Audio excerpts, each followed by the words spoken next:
Thanks for seeing me again. Yeah, no problem. How many concussions you had?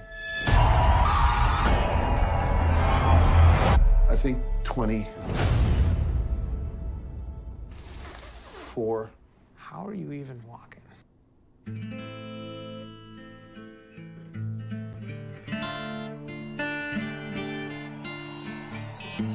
When I started wrestling, I had a mission to become an iconic person in my industry.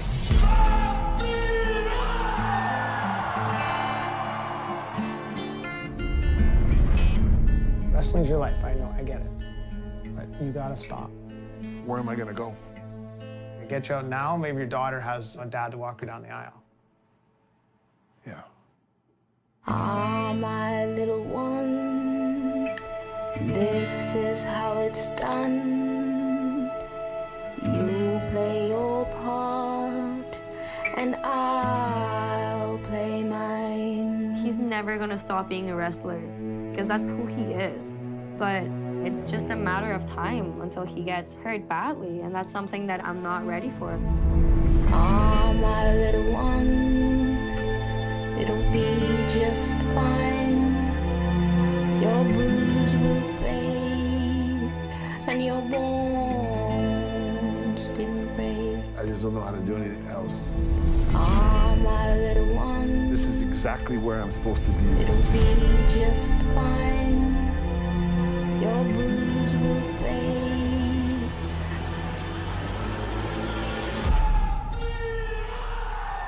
This is home.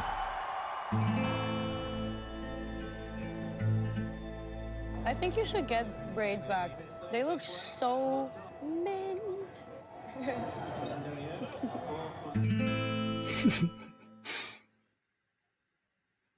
What's up, Chad Mafia? It's a Yeti here. Obviously, interview last night with Amy Crimson went extremely well. We were pleasantly surprised, not expecting that, and of course, we had two shows going on. JP didn't know that I had sent the tweet out, didn't know that I had the figure, so here we go. Like, we're literally gonna do this. I'm gonna run through. Got the wheel up so you guys can see it. You know, biggest thing, everybody out there.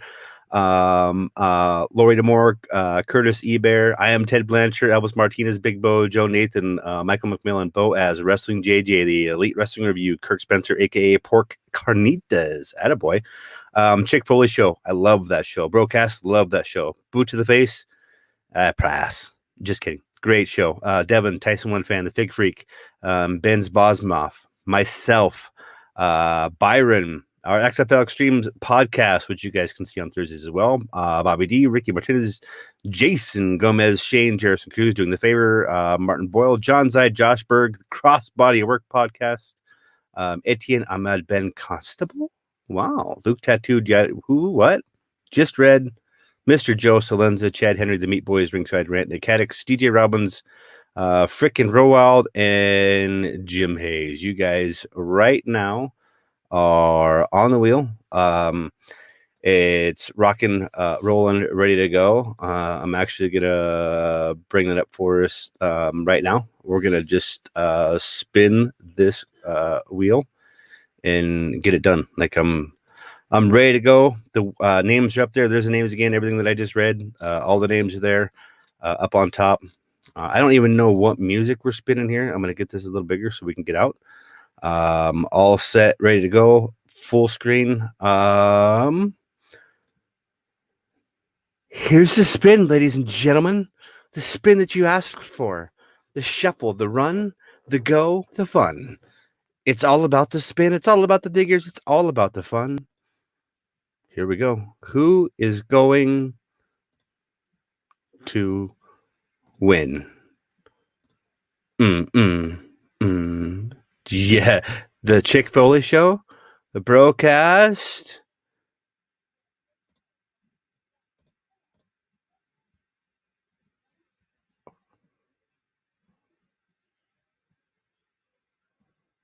Awesome, ladies and gentlemen. We're there. Winner, winner. Chicken dinner. The broadcast.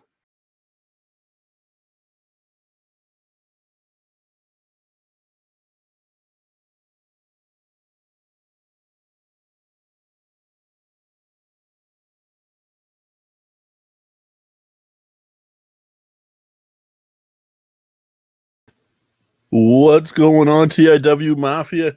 JP here, hanging with Josh. Josh, what's going on tonight, man? Nothing, man. We're lucky to be joined with Amy Crimson tonight from lockdown, direct from Canada. So what's it like in prison? Yeah. We got 3 square meals a day. We could see the sunlight. We can hear the birds. You Yeah, that's basically, about it. yeah, you get 3 hots in the cot, an hour in the yard every day, right? Well, we can't No. go too long though, because then No. No, that's so you've For those that don't know, Amy Crimson's a Battle Arts Pro up in Canada. She's in lockdown right now. Tell us a little bit about who you are, socials, who's training you, what's going on, and then that way we get that out of the way so people know, they're going to be listening to the podcast, who is this, and then that way they can go direct to you, start following you, and do what they need to do. Yeah. So let's get your socials out of the way. So that's different. We do things different. Everybody waits till last to do that, but we try to get it out of the way for you. yeah, we're gonna do it last again too, though. So Yeah. Okay, so if you guys want to follow me on TikTok, it's Amy Crimson XOXO. My Instagram is Amy Crimson XOXO. Twitter, Amy Crimson XOXO. I got a Facebook page, Amy Crimson. So I wrestle as Amy Crimson, if you guys don't notice by my socials. I'm trained by former WWE superstar Santino Marella, aka Anthony Corelli, and I train at Battle Arts Academy at Mississauga, Ontario. So yeah. Currently in lockdown. Yeah. yes. Now you started wrestling when you were 19. Yeah. So it's been a couple of years now. But Yeah. you just basically took a year off. Well, you didn't take a year off. Yeah. Not by choice. You were given a year off Yeah. because of COVID and the pandemic and trying to be safe and doing the right thing. Yeah. Do you have plans or estimates on when you'd be back? Hopefully when Ontario government lets us wrestle. For Once you those that can- are listening along and not watching, that was a slow thumbs up. Like it just appeared out of nowhere. Now you've already had a chance to like tour the States a little bit and stuff, right? No, so I actually haven't got to tour the States at all. Like I would love to do shows in the States. I was actually Okay. planning on saving my money and possibly going to train at OVW or CW, Booker T's wrestling school. So hopefully I can save up Let and me know when you're heading down to Texas, and I'll make a call or two. okay, sweet. That's pretty easy for us. It's that's why we do the podcast, and I don't know. It's more fun for I think JP and I when a talent reaches out to us. Yeah. Because that just means there's hunger, there's eagerness there. It's not us having to fill a schedule. Yeah. It's literally, and we make if we don't have somebody, we're working to try to get somebody on the show. Yeah. If somebody messages us like you do and you're ready to go, we just make the time and we try to make it happen. And we appreciate you doing that. We appreciate talent doing that. That's why. Like when JP says, just let us know when you're ready, is because there's ties with Booker and us for a long time. Yeah. And it was just it's really cool to see hunger. So I always say there's only a handful of good schools. If you can get a good trainer, I'm sure Santino is an awesome trainer. Yeah, for sure. He's been there, and he was there for a reason. You got Lance Storm School up there. You go down to Texas. I'm in Massachusetts, so we got New England Pro Wrestling Academy. Yeah. There's a few good schools there, and it's really what you make of it. And if you go and you learn from a few different people, you get a few different ways of making things work for you. Yeah. So what made you and this is a question, so this is kind of how we roll. We never have anything really planned. It's a conversation and things just happen, especially when people mention names. What made you decide why Booker T, or why the States, or do we have to smuggle you out of Canada to get this started? How does this happen? It's just because my coach always told us it's not what you know, it's who you know kind of thing. So it's the more opportunities that you have with people with connections, it's it helps you get more bookings and stuff, because people are okay, this person was trained by former WWE superstar Booker T, or this person was trained by former WWE superstar Lance Storm or Santino Marella. So it's it's more like who you know than what you know kind of thing. I love that you're already like grabbing the system. You haven't said the word wrestler yet. I just want to point out that I caught that. Like you obviously have a goal. Your goal is one particular place. Like my goal is like to at least wrestle for WWE one day. Like at least get signed to one of the major like organizations, like either AEW, WWE, even Impact, like or even New Japan and like Japan. Oh, that would be so. That would be. And I just want to say real quick, what's up, Quest? I see you out there.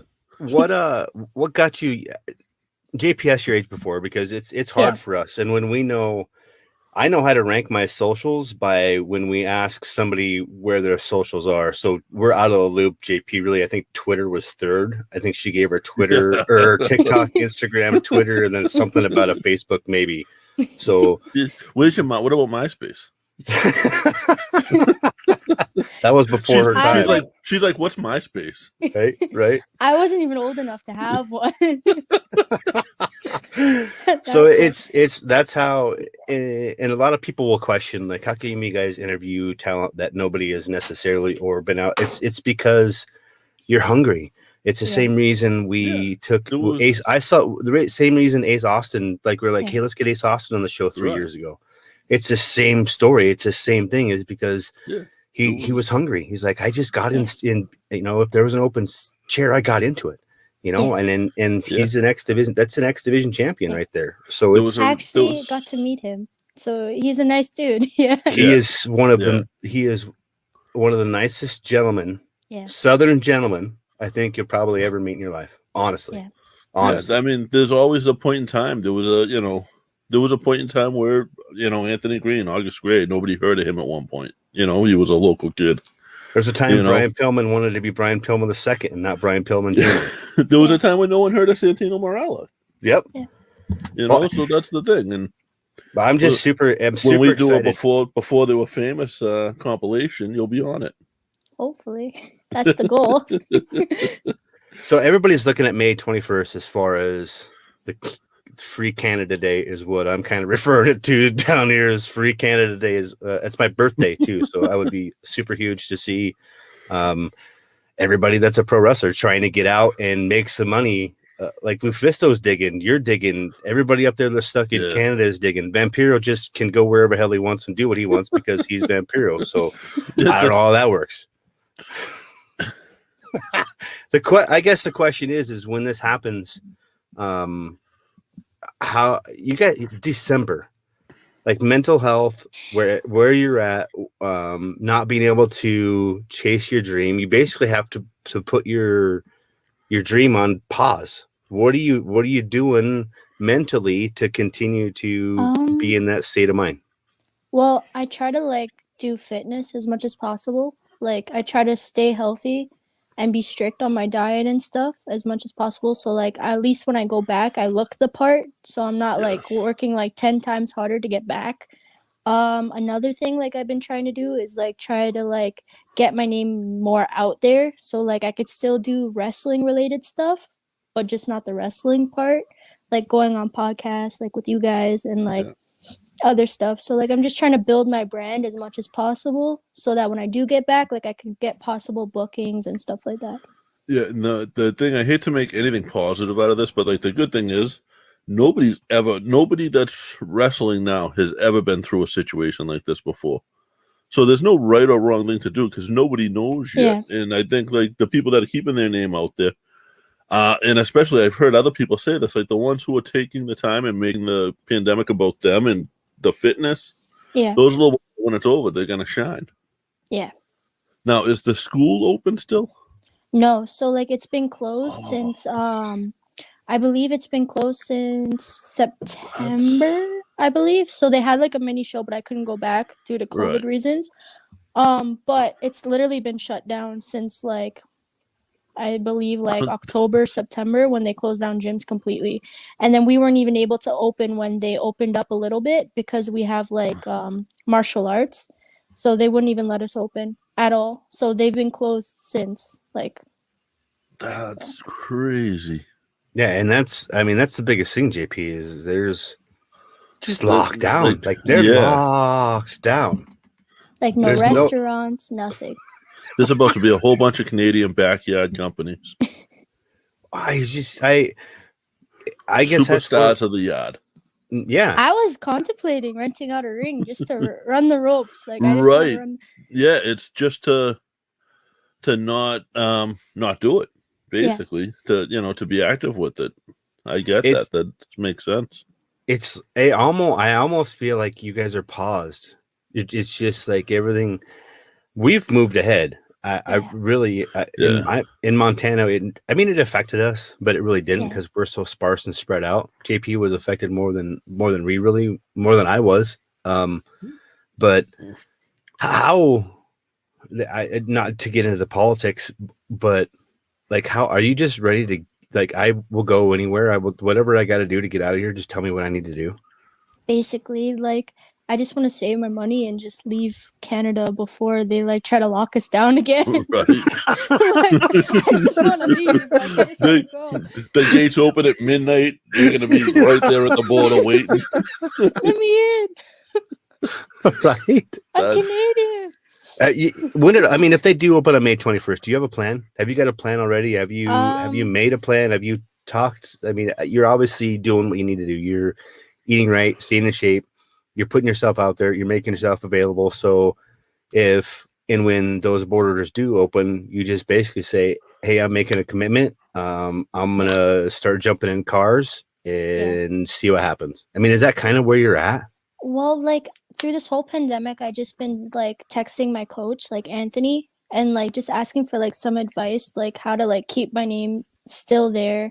And like because like before the pandemic, like I was like I wasn't saying like I was like getting a lot of bookings, but like it was starting to like kick off because like I main evented with Allison Kay and Rebel and Casey nice. Spinelli.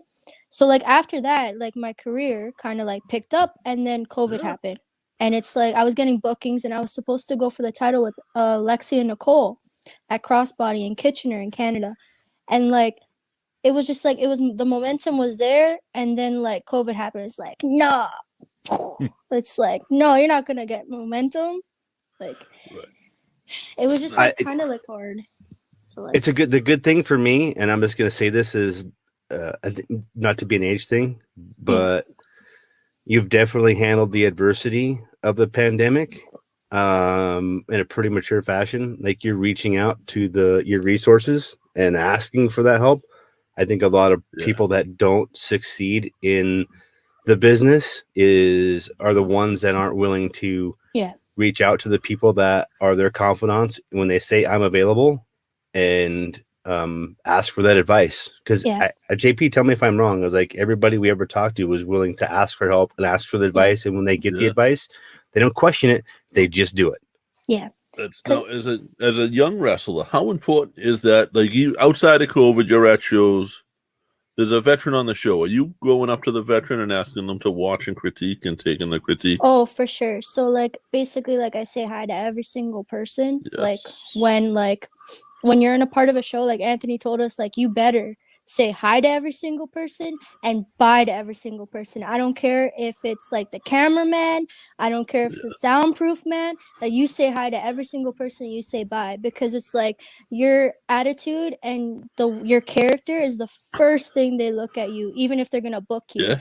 So like every single time there's a vet, like I go to the vets and I'm like, hey, can you please critique? Like I don't care if you gotta tell me it's shit. Like just let me know so I can get better. Right. Yeah. If everybody tells you how great you are and that you're the best and the match was flawless, you're never gonna know what to improve on. Yeah. So being able to take and then them being critical isn't them like shitting on you. Yeah. It's them helping you. Yeah, for And sure. I think a lot of people don't get that, and that's why I asked that. I ask that question whenever we have somebody on that's young and newer into the wrestling. So if you don't know what this is, or if you don't want to answer the question or can't answer it, just pass. Okay. But what you're talking about meeting these individuals, right? The veterans that are there. Yeah. The handshake, is it stiff or limp? Stiff, for sure. You gotta Sorry, I got a call. No, you're good. Incoming call. You're good. People Hello? know you're busy. You're blowing up now. That's it. That's a booking coming in. Hello? You're still there. Oh, We I see you. can't So hear you're you good. guys. We'll keep talking while she goes. Are you? Yes. Can you guys hear me? Yes, we can hear you good. Let me write that. Can you hear us? Okay. Sorry, Alright, I got an incoming call. I had to decline. No, you're good. Yeah. You're important. It's what happens when people come on the show is you That's- start to get busy, and The it was bookings probably are already. We're live. The It was bookings are actually already my rolling boyfriend, in. so I feel bad that I had to decline. So what's your friend's name so we can call him out? Harry. Who? Harry Sanchez. It's my boyfriend. Harry okay. Sanchez. Oh. Yeah. Hey, But that'll be a good one. Hey, what were you doing? I was talking to two guys. I couldn't talk to you. But Sorry. like I was saying, like my handshake is very stiff.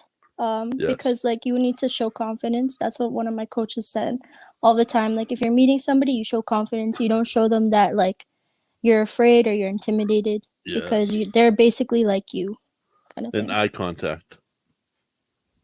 So yeah, they're When equals. you're saying hello, Yeah. don't be like, "Hey, how you doing?" You know, it's it's boom. basically everything that like my Yeah. coach has told us. Like he just sits us down and tells us like, And- if you guys are gonna meet a vet, do not like fanboy, do not fangirl. Like that's number No. one. Like do not do that. Nope, And you've been in like the end it zone helps. before. Like you go, you talk to them, and then they actually think that you're legit, or they think that you're more legit than what you actually are, kind of thing. That's, as somebody who has set up probably a couple of thousand rings in my time, I don't know, Glenn, is that an accurate number?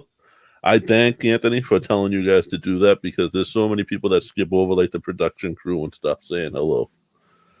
So we all appreciate that. I think it's important in real life because I used to do that when I worked in a position where I was a public figure, you know, and there was people that were working in the background. Every morning when I went into work, I told everybody good morning, and when I left, I told everybody goodbye. Yeah. Because the reason why is if I need to get square with something, that was the Yeah. time to get square with it, not when you saw me then, and you saw me again then.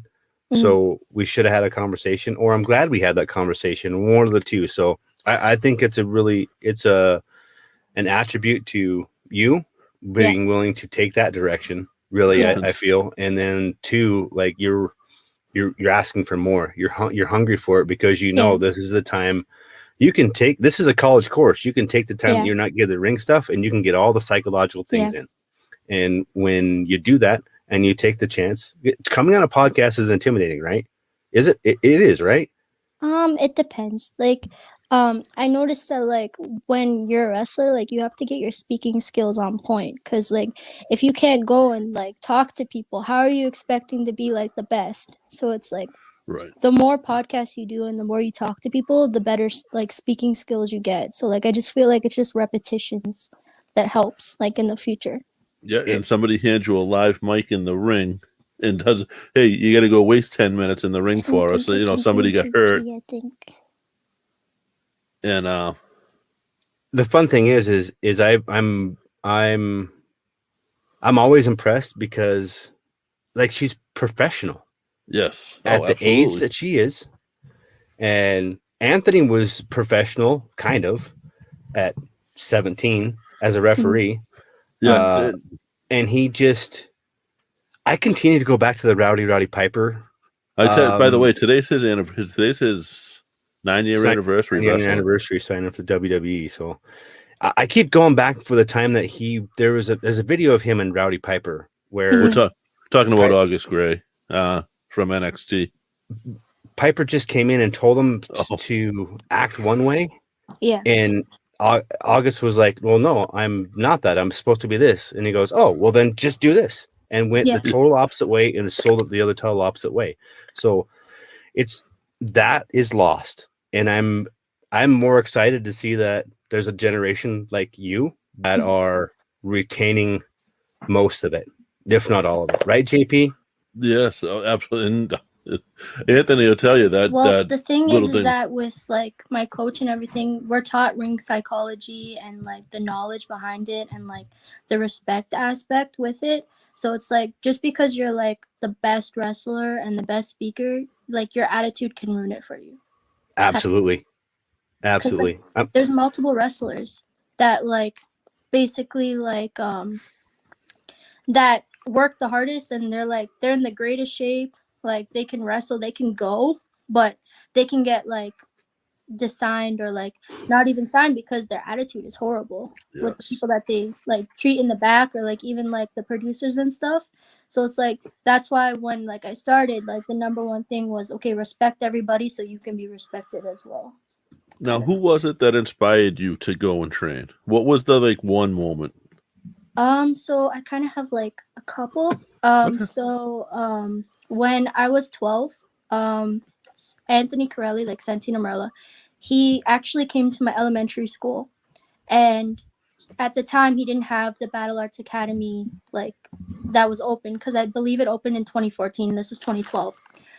So it was just like a random carnival at my school. I think somebody knew him because he lived in Mississauga. So I go up to Anthony, 12-year-old me, and I'm like, I want to be a wrestler. And he's like, he looks at me and he's like, how tall are you? I'm like, 5 feet. And he's like, okay, how old are you? I'm like, 12. He's like, okay, when you turn at least like 18, 16, then you can talk and you can become a wrestler. I'm like, okay. So then fast forward, like, I think a couple years they open, I turned 19 and I'm like, okay, I'm going to go to Battle Arts Academy. And then I became a wrestler. And then I believe like Eddie Guerrero inspired me to like be a wrestler because I've been watching wrestling since I was like 8 years old. And like, that's all I ever wanted to do. Like when I turned 8, I was like, I want to be a wrestler. And like, that's the only thing I wanted to do. Like, Eddie's absolutely like, and he's inspired so many of the like I think this generation because he was the best at what he did. I don't think there was a better bad guy out there. no, for sure. You know, and that's now. What do you have a preference? Do you like being the fan favorite, or do you like being the one that they're gonna boo and yell at? Oh, I love being a heel. Really?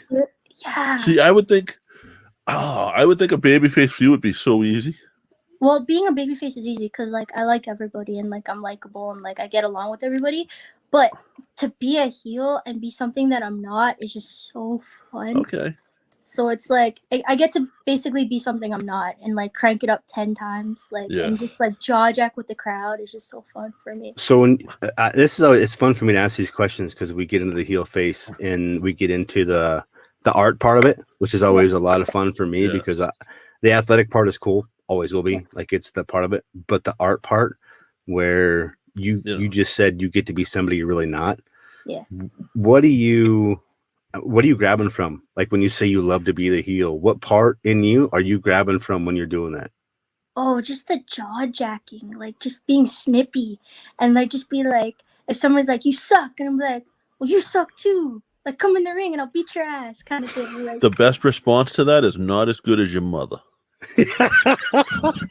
Well, there was actually this fan that came to all the shows, and at the time when I first started, I was like a little chubby, like I looked like a meatball, like I was thick, okay, and I lost a lot of weight, and every single show he'd be like, "You're fat, you can't wrestle, you suck." So I lost a lot of weight at the time, and it was like for the Battle Arts Women's Tournament, and I was going against a girl named Smashley. She wrestles at Battle Arts, and for some weird reason, that day I just wasn't having it with him, and I was a heel. So he's like, "Oh, you lost a lot of weight, huh? You think you're feeling yourself? You're still fat." I'm like, "You know what? Shut up, fat ass. Why don't you come in the ring?" And then every single time I would do a move, I'm like, "This is for you, fat ass." And he took off his coat and he was like, "I'm gonna kick your ass." I'm like, "Bring it." And it was the most like, and then my coach, like Anthony, when I came back, he's like, "That was the best performance from you I've ever seen." Like, and I made him pop. So I was like, okay. If you can get the coach to pop, that's a big thing. That's a big thing when you can get right. What do you continue to like? How do you build? I know it's a short career we're talking about, but obviously mentally you're where you want to be. Like, you know, the level that you want to be at. Are you prepared for that commitment? Like the drive, everything that you've got to do to get where you want to go for the amount of money that you're going to make obviously you feel like it's worth it, right? Well, yeah, it's like what my coach was always saying is like the hard work is like what gets you there, but the outcome is like the paradise. Like, you're going to be living life. You're going to literally get paid to work out and look great. Like, that's the dream. Like, I know it's going to be hard and I know it's not going to be easy. I'm probably going to be on the road like 365 days a year. But at the end of the day, like, when I look back, I'll be like, holy shit, I busted my ass, but it was so worth it, kind of thing. How's your family with this? How does your family feel? Do they attend? Are they actively participating in this, or is this something that isn't supported? So true story. So when I was 8 years old, at the time when I was 8, the women weren't really visualized as wrestlers. They were like they were puppies. That's all you heard all the time was puppies constantly. So constantly. imagine an 8-year-old girl telling their mom, I want to be like her. And they're like, oh, hell no, you're going to do that. And then like they thought it was a phase kind of thing.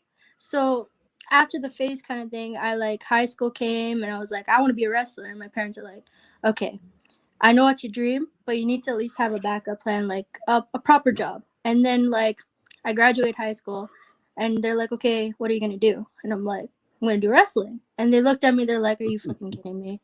Like, seriously? Like, wrestling? Like, you know, you're going to have to bust your ass. I'm like, yeah. And they're like, you know, there's potential injuries. And I'm like, yeah. They're like, okay, go ahead. And then after that, like, they attended every single one of my shows. Like, they'll be at the grocery store. And when I became champion, like, they're like, my daughter's a champion. My daughter's a professional wrestler. So, like, they're very supportive. And, like, they basically attend all the shows. And, like, my mom's the loudest. Like, when I turned face, my mom was like, all you hear is Crimson from my mom. That's it. That's yeah. Now, where did it? I'll peel the. I don't usually peel the fourth wall back. Where did Crimson come from? So that's a funny story. So it was, I think I was training for only 2 months at the time, and they were in need of girls because like at Battle Earth there wasn't a lot of girls. So Anthony was like, okay, you've been training for 2 months, so we're gonna give you a practice match. So mind you, I've only been training for 2 months, so I only know basic stuff at this point. Yeah. So he throws me in. He's like, okay, do you got a name? And I'm like, Headlock hip toss. no. That would be a name. Thunder. Irish Whip. There you go. No, there you go. But he's like, do you have a name? And I'm like, no. He's like, how have you been training for 2 months and you don't even have a wrestling name? I'm like, I didn't think of it. He's like, okay, think of a name. And then he saw something like a girl named Amy, and he's like, okay, Amy, and then like some white girl name. I was like, okay. So then I was the face, and then it was like at a kid's birthday party. So like they were cheering Amy, and then I guess he liked what he seen. So he put me on the show. So then fast forward, it's the show, and all I have is Amy, and his daughter, Bianca Corelli, was like doing the announcing at the time, and she's like, Cass, you need a name, like you need a last name. And I was like, oh shit, I only got Amy. So then after she was like, okay, let's think of a name. So I was wearing crimson lipstick, and then she's like, okay, Amy Crimson. I'm like, that works, and then it just clicked. We're just like, that was the name. So, now it's stuck. Yeah. Those are always the best names where they just happen. Yeah. Elvis Martinez wants to know, do you also lie, cheat, and steal in a match? Oh, hell yeah. If you look at my YouTube channel, you can see me put my feet on the ropes, everything. Like, yeah. No, so I can steal when I'm here. You bringing up your socials, you brought up TikTok, and I think you might be the first person we've had on that's brought up TikTok. Is it a wrestling TikTok, or is it like the... It's like, okay, so you might laugh at me, but to get clout, I post nostalgic wrestling content, so like old wrestling videos. Yeah. For like all the marks that want to like follow me. No, that's it. That's where the ticket's at. You got to do it. Yeah. So like there's content where like I just sneak some content of me in there, like, oh look, I'm a wrestler, and then like, but then like, but it actually worked because when I did a TikTok before and I was just posting myself, I had like 5 followers. And then when I started posting about WWE and like their content, it jacked up to like 6K, and I'm like, really? See, we that's because you're not a competitor. You're in the suitor for the White Knights. That's what happens. All the White Knights showed up. We tried doing the same thing. I just didn't have to drive to do it, to post, to go and find videos and convert them every single day. See, when you're in lockdown, you got Yeah. nothing to do. I think that's my problem is I've spent too much time in lockdown. I got into lockdown mode to where I'm just socialing way too much. Like I'm doing it way too much. Well- I found now that I'm out and free, I'm like, I'm addicted. I'm stuck to it. Nice. It must be nice. I don't leave. For the record, I don't leave my house. Like I work from home. I'm home. This is it. Not me. Well- I walked outside. I went to the store. I went shopping today. I got a fig. Like I'm just doing my thing. What you got? Well, Sorry. I ordered Starbucks off Uber Eats. But yeah, but when you're in lockdown and like no lie, like since this lockdown, I think I watched like majority of the whole WWE network. What's the population of the town or city that you reside in? Mrs. How do you say that again? Mississauga. Yeah, I'm gonna pronounce that so bad. Mississauga. Do you know what approximately how many people? A lot of people. I'm Really? not too sure. Yeah. Is it like a big city? It's like one of the bigger cities. Like there's like it's like a Peel region kind of thing. So it's Okay. like not just cities. So like it's like literally like Peel region. So there's like Bolton, Brampton, Mississauga, and like that's a whole region. And then we have different regions kind of thing. So it's like it branches off Toronto, York. Like, Yeah. Are there rules like can you fly out of the country? Like is there any way? There's no way of getting out right now. So the only way you can get out is if it's essential travel and you have proof that it's essential travel. So it's like I'm gonna kill JP. You have to come save him. It's crazy. And I continue to follow individuals like Amy that are up there, and I'm in awe. Like Casey Spinelli's, I think, Yeah. up there. Yeah. Lufisto, I keep saying her name, is up there. There's quite a few individuals that are up there, and like I think trapped. poor You're Lufisto- stuck. It's just I can't think imagine. Lufisto's like trying to retire, isn't she? And she can't even like have a retirement match because it's locked down. Yeah, she's back to playing guitar. Listen to heavy metal. Justin, how do allow you- a wrestling show, Justin. Here's the bar is that, and it's just because we're football related. JPD, we need to do a read. Yeah, let's This is part of the live stuff. Is we pay Bill this time. And that's the fun stuff. so And today's JP, podcast. JP, are you ready? Do you want to keep interrupting you? Do you want to do the Podgo ad now? So today's podcast is brought to you by Podgo. Podgo is the easiest way for you to monetize your podcast, providing podcasters with a flat rate for ad space, so you always know how much you're going to get when you include an ad from Podgo. Apply today to become a member and immediately be connected with advertisers that fit your audience. That's podgo.co at podgo.co. And be sure to include the Irish Whip in the How Did You Hear About Podgo section of the application. That was spectacular. Yeah, it was a great time for my allergies to kick in and me have And you got to hiccup in heckle. there. I'm heckling you for before the Podgo read. I heckle you every time before the Podgo read. It's just I appreciate what they do, and it's always fun because it's part of the podcast people laugh at the most is when we do our live reads are the best. They're always the best. They're the most memorable part of the show. I've been doing the same one for 3 months, and I have to read it every time.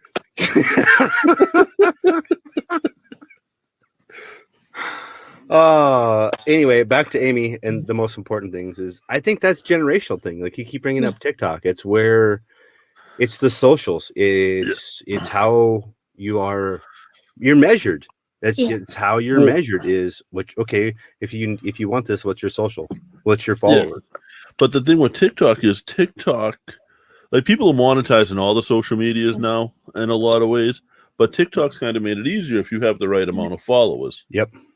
Yeah. And I think that's kind of a good way of like supplementing. I don't know how much it pays out. I don't know what it is, but I think that's a nice way of supplementing a little bit of money. Like I remember, I think I like posted a TikTok, and it was just me training with like a viral song, and it got like 10K, and like people are like, "Don't give up on your career," and I'm like, "I'm not giving up." It's just... But isn't isn't that part of this is that you're learning how to work that crowd in a way that you are going to be able to use later on? Is that kind of why you use those? Do you use those socials that way, but you're also using them in the way to connect to your fans? Well, I always try to connect with my friends as much as possible. But like my coach, what he always said was like, there's always gonna be a time where people are gonna think that you're bigger than what you are if you produce yourself like that. So like people are always gonna believe like, okay, this person has like 10K followers. They must be huge because they have 10K. Like nobody would follow them if they're not huge. So Right. that's what my coach always said. So he's like, use your social medias as an advantage to make people think, okay, this girl means something, like she's something. So like people are gonna believe, like. Absolutely, it's a manifestation. If you believe it, somebody else is going to believe it. Yeah. Even if it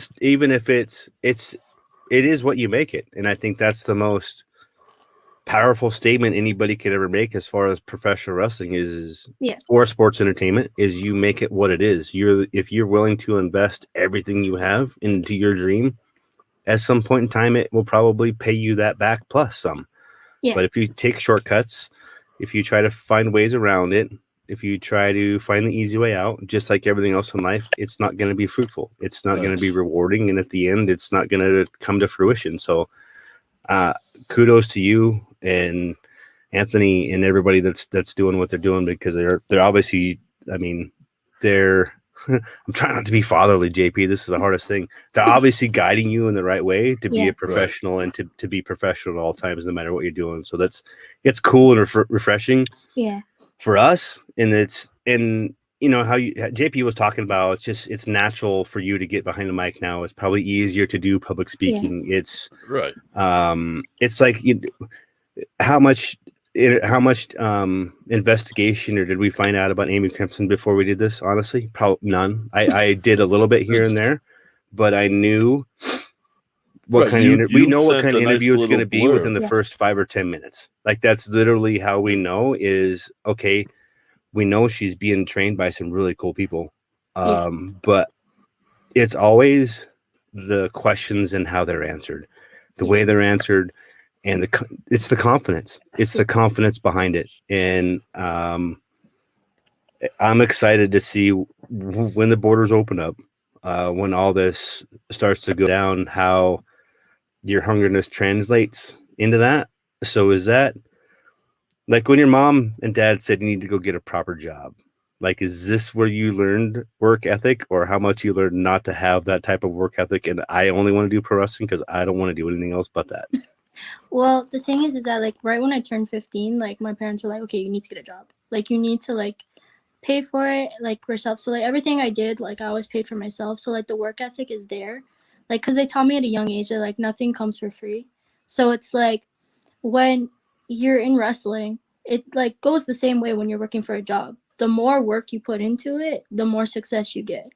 So it's like if I'm like say like just putting in kind of effort, I'm just gonna get kind of results.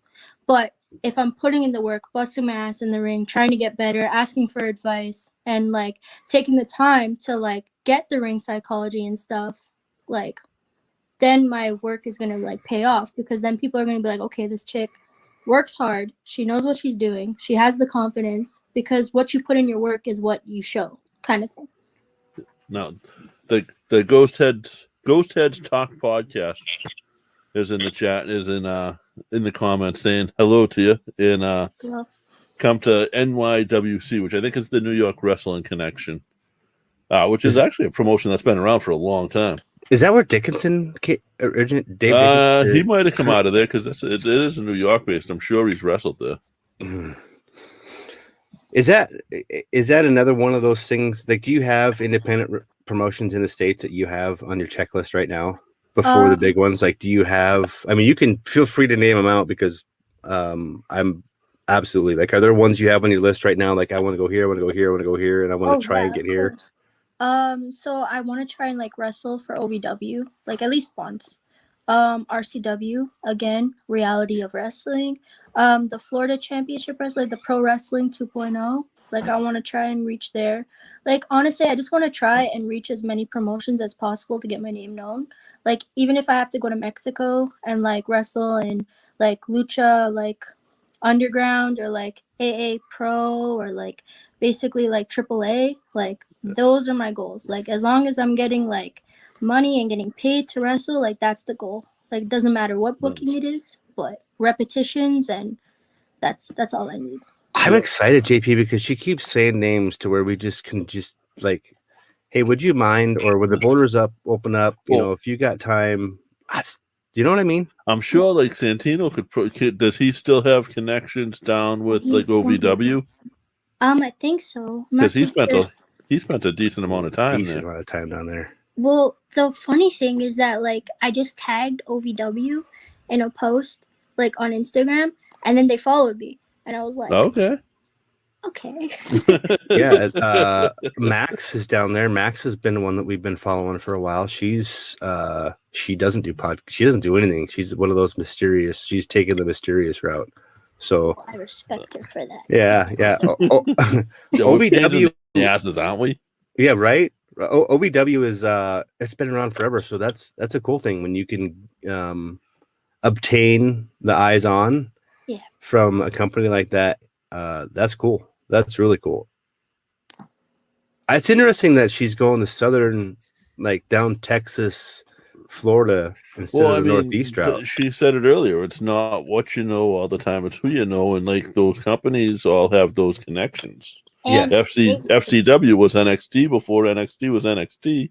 OVW was that before. Yeah, anything. OVW was developmental for a long time, and ROW is where a lot of them, actually, low key, a lot of the guys go to train when they're making their return to the ring, when they're coming back off of injury and stuff. And it's Booker T. So yeah, and I think he still has connections with WWE. Oh yeah, absolutely. I can tell you, like they're. I think it's next week with that whole thing A&E is doing is all Booker T. Yeah. They wouldn't do that otherwise. Yeah, it's that's the other part too is you're talking Texas and Mission Pro. I'm sure you've got eyes on Mission Pro just like every other female in the world right now has their eyes on Mission Pro. Elvis wants to know, how would a match between you and Thunder Rosa pan out? How would you want that to work through? Well, I would hope she would be the heel, and then I could be the baby face so that she can help me throughout some like stuff. Cause like obviously, even though like I've been wrestling for a bit, like I'm still considered green compared to her. Yes. So honestly, any type of match like she would want to do, like I'm down for it. Like nice. Help me. How are you? Are you able to walk and talk? Obviously, I could walk and talk. You know what I mean? Like I can like basically whatever like I say I can. Josh is lost now. I just lost Josh. I know what he's. I know what you're talking about. Is basically, are you able to call that? Are you able to call the match when you're in the ring? So like I actually got an experience before the COVID pandemic panned out. Like we had a show in like March of 2020, and I was put with like a rookie kind of person that didn't really know. Like they were only given like I think like they only knew like 5 moves. I think the whole match. So you wrestled John Cena. Senior. Yeah, Johnny Fab. So she was really new. Like she was like basically like a professional boxer type. So she was just getting into the wrestling kind of thing. So the only move she really knew was DDT and an arm drag. And I think like we had to teach her how to do a crossbody before the show. So I only had like a few moves to work with. So like I tried to make it as like easy as possible, but also like it gave me an experience to like call in the ring, because at that point I was like more of like a veteran at Battle Arts. Yeah. So it was kind of easy, but like I feel like I still need a little work in calling, but like it's getting there. Like the confidence is there where like I know what to do. I know the ring psychology of a match. Like I know how to put together a match, so it's not as hard as I thought it would be. The one thing that I've gotten the few minutes that we've had tonight is that like you are both very comfortable with yourself, very confident in yourself, but also very humble, and that's you have to have that mix because you have to know you're not the best one out there, but you have to be trying to be the best one out there. Working towards it, right? Your ultimate goal is to always try to be the best at whatever you're doing, and if you're not, at least trying to attain that, your work ethic. That's a parent thing. I admire that your parents, said that they made you do it that way, because you respected 100% more. If I've learned, if you give somebody something, they're not going to respect it. So you're learning all those life lessons that are going to matter.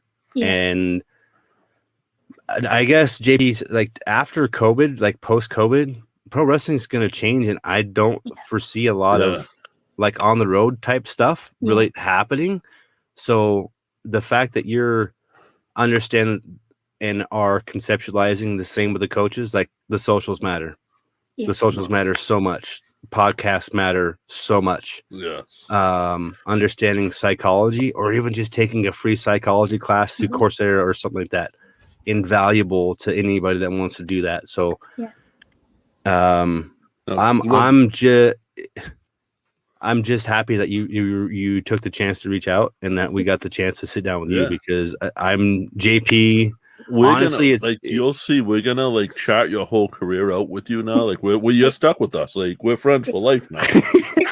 Like we're gonna watch you just go up. You're gonna be like you'll be the Bitcoin of wrestling. You're just gonna skyrocket up. The Dogecoin. Sorry, that's the hip now, right? Squad for life. That's it. Yeah, exactly. Now, Glenn Higgins wants to know what your dream match is now, and if you had a person you would have loved to work with in the past, who would it so now and past?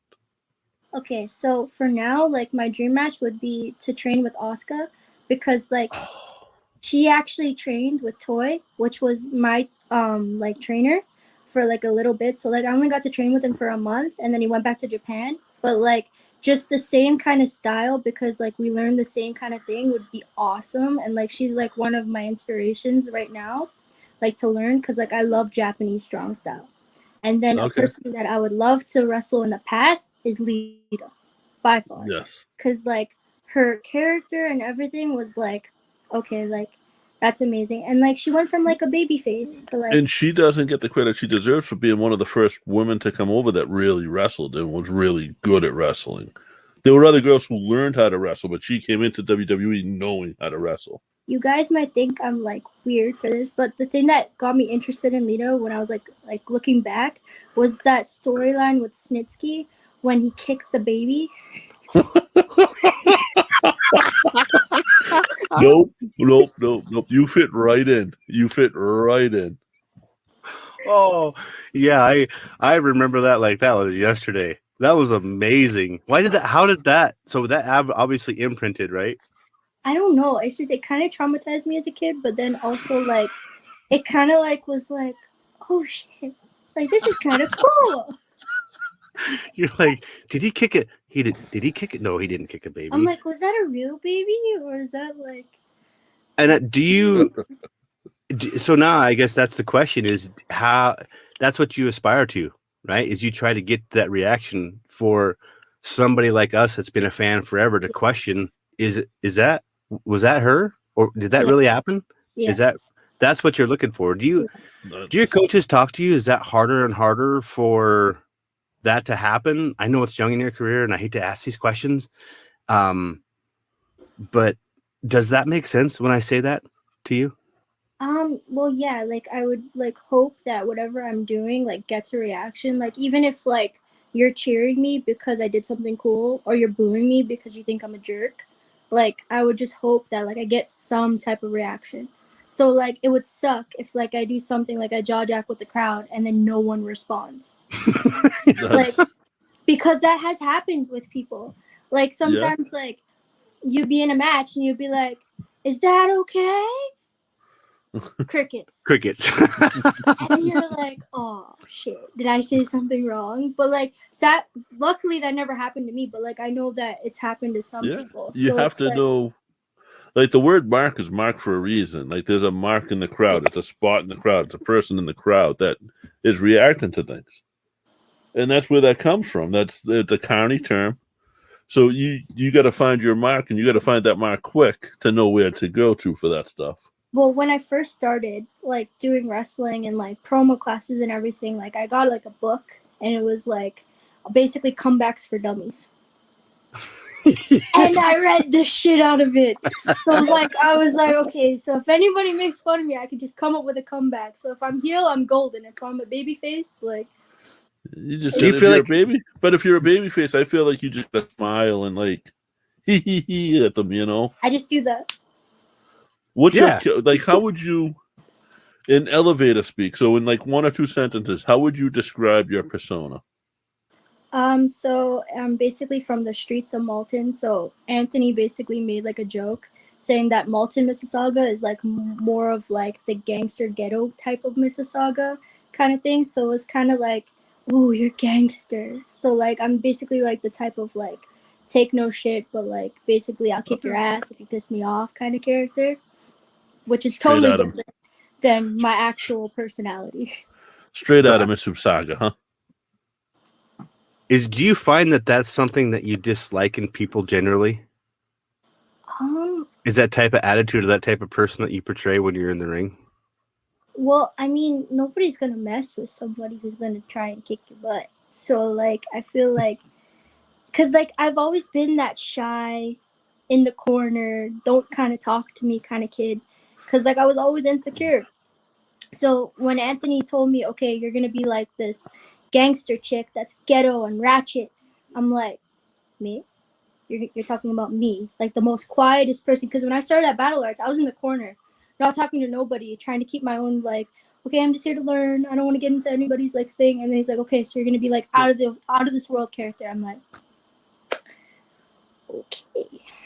But Have then you this found that since being in wrestling that you're a little less like that now? Are you a little more outgoing? Oh, for sure. Like I used to be the type of kid that would be quiet and like be super shy. Now when I get to know you, I won't shut up. Like in the beginning of the podcast, I was so quiet. Now I don't shut up. That's That's a good thing, though, right? Yeah, it's funny because like I never wrestled. Like I said, I set up a whole bunch of rings. I did a whole bunch of security. But for me, walking into a place and being told, all right, hey, you have to go say hi to everybody. Like that wasn't me. I wasn't the one who went up to you. I was the one who kind of stayed as low key as a 6'8" guy can stay. But it wrestling really, just being around that really brought that out of me. Really made me a little more outgoing and made this stuff possible. So Were you, and if you don't want to answer this question, you don't have to. What was it like growing up for you? Being obviously you're probably openly a pro wrestling fan when you were a kid. Like, were you bullied as a kid? Was it, what was it like growing up for you? When I was a kid, I was that fat kid that loved wrestling. So it was like that, like, cause we had like a thing where, dress as your favorite celebrity. So I decided to dress up as Jeff Hardy going to school. So it's like, I was basically made fun of, not because of wrestling, but because like I was like that fat little kid that like everybody was like that socially awkward fat kid. So like that was hard. But then when I went to high school, like I kind of glowed up, so I lost a lot of weight and then I gained back after. But like it's whatever. And then That's another term, JP, glowed up. yeah, I know what better glowed up write means. that write that down. I know Glowed what glowed up. up. Listen, I'm hip. I'm with the young kids. True story. When I was in high school, I had a geography teacher that asked me, "Hey, what do you want to do when you grow up?" I'm like, "I want to be a WWE, like I want to be a professional wrestler." My whole class stopped what they were doing, looked at me, and started laughing. And my teacher's like, "You're not serious, are you?" I'm like, "Yes, I'm serious." And then fast forward, I graduate, start wrestling training. I go back to my high school with my boyfriend, and the teachers are like, "Hey, Jenner, what's up? What are you doing now?" I'm like, "Professional wrestling." And they're like, "Olympics now?" I'm like, "No, WWE wrestling." And I'm the current Battle Arts Women's Champion at the time. And they're like, And you say, suck it. How does it obviously when wrestling is active and when things are open and going, how is it to keep a relationship? oh, for like easy. Like I've been with my boyfriend for like almost 8 years. So like since I was like 17, and like we're basically, he's like one of the most supportive people ever. And like he's like, if you have to go to Florida to go to NXT, you do it, because you're not like stopping an opportunity. Like I'm gonna be there for you and everything. So it's like him being so supportive is like Yeah, amazing. that's key. That's key. That's huge. Is that he you- one of the is he like one of I'll say one of the wrestlers' wives, but is he at the shows? Oh, he tries to, like, the thing is he tries to go to almost every single show, but like sometimes like work like interferes with stuff. But like Yeah, when course. it's like a big event and like it's huge, like he tries to come as much as possible. That's awesome. Yeah. That's because it's hard. I'm sure you've seen it with other people in wrestling. It can be hard, and it can takes- definitely be trying. When you travel and you may be away every weekend. You may leave on a Friday and come home on a Sunday. Yeah. And that's sort of what you want to happen. It takes a solid relationship and a lot of humility for the other person to just be that, like in the sidecar, like in the, just in the back. Like you have to swallow ego on a lot of stuff, especially, pro wrestling and females. Sometimes it's a creepy thing. So I admire him for doing that and saying it's a huge on your part and huge on his part. Like That he takes actually over. laughs. Like if there's some creepy guys that like say some weird stuff, he just laughs. Cause like he's like, bro, that's funny. And then like he was the one who actually pushed me to go start training, because I was like, I'm gonna start training. I'm gonna start training. He's like, no, you're gonna get up, you're gonna go to the school, and you're gonna try out. And I was like, okay. And then like he's just been supportive. Like ever since I started dating him, I was like, I want to be a wrestler. And he's like, okay. And he's like just been pushing me and like saying, okay, you gotta do what's best for you, kind of thing. So I admire that from him, to be honest. Yeah, no, that takes a lot of I'd say that takes a lot of confidence and trust on his end to to really do that, and trust in himself as well. So that's awesome, because it doesn't always happen. Great job, Harry. Yes. Harry, yeah. So we do have to talk football a little bit tonight, Josh, don't we? Yeah, we do. Are we doing I that? just I want to make sure she gets her socials out there Yes. tonight. I want to make sure that did we miss anything? Like I can't believe the hour's gone already. I know. It's always fun when we get opportunities like this to sit down with a true professional that understands the business and where she's going and what she wants to do. So thank you for taking the time. Thank you for reaching out and like just doing what you do, because it's a symbiotic relationship. And I'm glad that we're able to set it up. Yeah, I would love to have you on again when things open back up. So maybe before your first show, and we'll hype that up for you, or after your first show, and we'll talk about what it was like being back in the ring, or both. Okay, that's sick. I'd love it. So you're always welcome. All you got to do is send one of us a message and be like, "Hey, I want to come on." It could be Thursday night at 7:03, and we'll pop the door open. Amy Crimson XOXO is everything except for my Facebook. It's just Amy Crimson. That's last on the list. It don't matter, right? Go You probably check that every other day. I was told if you have like Instagram and like stuff like that, just use the same name. So once they search you up, you just pop up everywhere. Absolutely. Yep. Amy, thanks again for joining us. Again, everybody, Amy Crimson, Battle Arts Pro, soon to be released from Canada. Hopefully. Pray. Yeah. Straight Thanks from again for joining us. We'll talk to you soon. Okay, thank you for having me. Have a great night. You too. Bye. Bye. Such a good kid, man. Yeah, man. Young girl. Guys, we're going to start up XFL Extreme. We're going to talk Canadian Football League. We're going to talk XFL. I think there was a little bit of XFL news, right? Didn't the Rock want to suck it? Are you ready to make the switch, my friend? Yeah. I'm so ready. I don't know, man. I'm sitting here. I've had the Alphas and Aviators are on right now. So it's Spring League on television. We're like a team here. Did you see what I just did for you? What? I took off the Amy Crimson interview. I figured out how to do it. I'm proud of myself for figuring out how to do it. You are the best. It would have been horrible if I screwed it up and I took everything else off. Guys, I'm hang in with us. This is the sort of our podcast switch over. This is if you're downloading us, this is a separate podcast, XFL Extreme.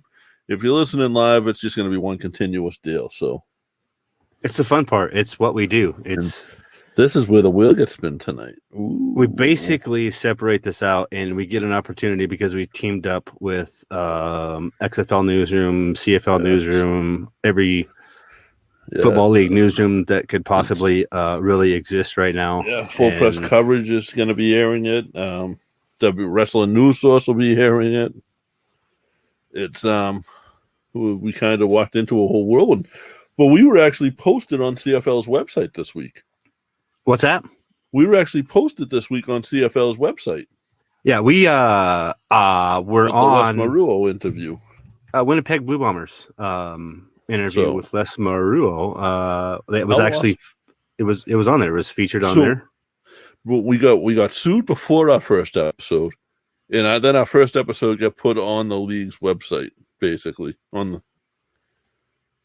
Yeah, I mean it was cool. I don't know if you can see that, JP, but this is the Discord from the one that you got newsroom. Yeah, the one you got away from, right?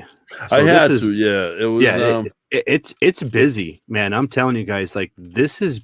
If you guys, it was great because do you see how much I'm scrolling right now, JP? This is only all the way up till May 3rd, and I continue to go. We couldn't figure out the logistics of it, but we were invited to the CFL. They had their press conference right after their draft this week, and we just couldn't figure out the logistics of it. Unfortunately, we weren't able to attend. But yeah, we will be a part of those in the future. Cat out of the bag. I'm gonna grab my phone right now. Actually, you're basically watching the XFL on Fox Sports 1 right now is really what you're watching. Everything that the XFL had done or did production-wise is basically the Spring League right now. Everything that I'm seeing right now, interviews on the sidelines, headphones.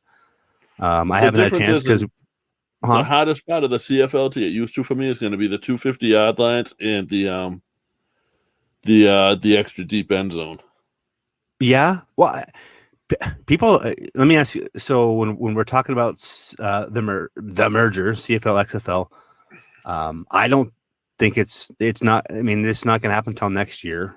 I really feel like the Spring League and the NFL and the CFL are kind of tests things right now. The Rock's busy as busy can be with other stuff that he has going on.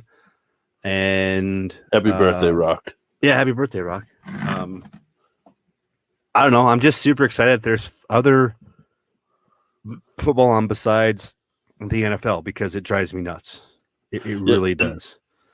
Hey, Patriots. You love Tina Weber. Bobby D says hi. Hi guys. Hi Bobby D. What's up, Bobby D? I'm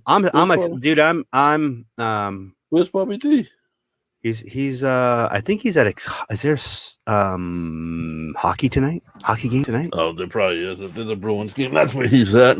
Okay, so we went through some of this, JP. I'm gonna read some comments through here and some how people feel about the CFL XFL type stuff. Okay. This is from Aragar, right? So I'm putting this up there. It says the fact that we continue to talk about such a short-lived league at all is mind-boggling. Face it, McMahon is gone. Oliver Luck is gone. They were the ingredients that made the league great in the first place. With them gone, the XFL is nothing. Do you believe that? Do you buy that? Oliver Luck was part of it for 3 games. How many? Like 3 or 4 games. How many games did they have that season? I don't know. No, it wasn't enough. Right. So no, I don't think that's. I think The Rock has more of a love for football than Vince McMahon does. Do you? There's been a common theme of how much he paid for the league. How much? $15 million. That's nothing. Like, how is he going to start up the league with this? It all comes down to money, right? Yeah, they basically. And The Rock has money. A lot of it, right? Yeah, so does Vince, but how much of Vince's own money was? I mean, Vince put up money, but I don't think he would have continued to put up money you know what I mean, as needed. I think The Rock would, because he has faith in what it's going to do. It's Alpha 7 Aviators 0 right now. Aviators are driving down. This is some good football, JP. This is some decent football. I can get behind this. And this is the spring league? Yeah, this is a spring league. Andrew Jamil, one of the wide receivers for the Sea Lions, had agreed to come on the show, and then he ended up going and trying out, making the team. So we're literally waiting and clearing some stuff between FS1 and it's the same thing that we do. We find these guys, we like them, we book them, and then we end up, pissing someone off. Yeah, we end up pissing somebody off because we do something some little minuscule person who has nothing to do with anything. Yeah, it happens. Oh wait, sorry, I was talking about wrestling again. Oh yeah, just Ross Foreman. Sorry. Jake says, I think you're confusing realistic with pessimistic. How many times do I have to remind this server? So he's talking to the Discord that there's stuff going on in the background, but they can't announce it due to the really interesting thing called a non-disclosure agreement. They could very well have the CFO or the chief football officer picked, but because of a non-disclosure agreement, they can't announce that. How much do you feel? Hold on. Does he really think the CFO stands for Chief Football Officer? Well, Chief Finance, you know what I mean. It's financial officer. I think it's a play on words. Okay. No, I don't think that. I think it's just a play on words. Okay. I was just about to dismiss this whole thing. No, it's. But he's right. He is right, and there's things we don't know, and there's things that we shouldn't know. Do you know how many teams are in this? I'm not doing this. Do you know? Because I didn't for the first time in a long time. How many teams are actually in the CFL? Let me see. Hang on 1 second. I mean, how many would you guesstimate? 12. Saskatchewan, Edmonton, BC, Hamilton, Winnipeg, Calgary, Toronto, Montreal, Ottawa Red Blacks, right? And then I think, did I leave one out? Or is that it? I think that's it, dude. So when people are listening to this XFL Extreme and they're trying to figure out a CFL XFL merger and how this makes sense in so many teams, there's not a whole lot of teams. I brought up the fact that this spring league is playing and the XFL is not. Yeah, but the spring league doesn't sell as many tickets as the XFL will play. Do you think they'll play this year? Yes. When? The XFL will or do you think they're going to wait until? No, they're going to go 2022. You're right. That we have to, right? Everybody keeps, there's a lot that goes into it. Well, everybody keeps wanting them to start now and play now, but it's literally at XFL 2022, right? Not XFL 2021, it's XFL 2022. So that's when the startup is. We're not looking at this as an NFL season. This is an XFL season, which starts in the off season of the NFL. So I have the teams, and you're right. So on the West, there's BC Lions, Calgary Stampedes, Edmonton football team, which now we know where Washington stole the idea from. The Saskatchewan Rough Riders, Winnipeg Blue Bombers, our favorite team right now, right? Do you know why Edmonton has changed? No. Was it offensive? They were called the Edmonton Eskimos, which is a derogatory term now to... What? Yes. No, it's not. Yeah, it is, JP. No. Yeah, it's I think the proper term is Inuit now, I believe. So and then on the East you got the Hamilton Tiger Cats, the Toronto Argonauts, the Ottawa Red Blacks, and the Montreal Alouettes.